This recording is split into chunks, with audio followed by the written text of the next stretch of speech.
Welcome to Education PNG YouTube channel. Before we go on, please hit the like and subscribe buttons to stay updated. Alright class, let's talk about percentages. A percentage means per hundred, so when we see 100%, we are talking about the whole amount. Let's go through each question step by step.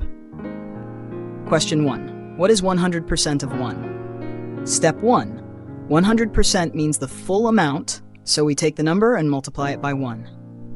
Step 2. 1 times 1 equals 1. So 100% of 1 is 1. Now that we understand 100%, let's try it with a different number. Question 2. What is 100% of 100?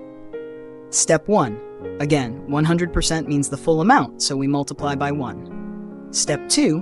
100 times 1 equals 100. So 100% of 100 is 100. That was easy. Now let's see what happens when we use 1% instead of 100%. Question 3.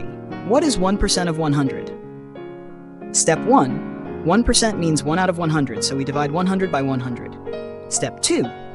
100 divided by 100 equals 1. So 1% of 100 is 1. Now let's apply this idea to a smaller number. Question 4. What is 1% of 1? Step 1. 1% means we divide the number by 100, so we calculate 1 divided by 100. Step 2. 1 divided by 100 equals 0.01. So 1% of 1 is 0.01. Great job, everyone! You now understand how percentages work with different numbers.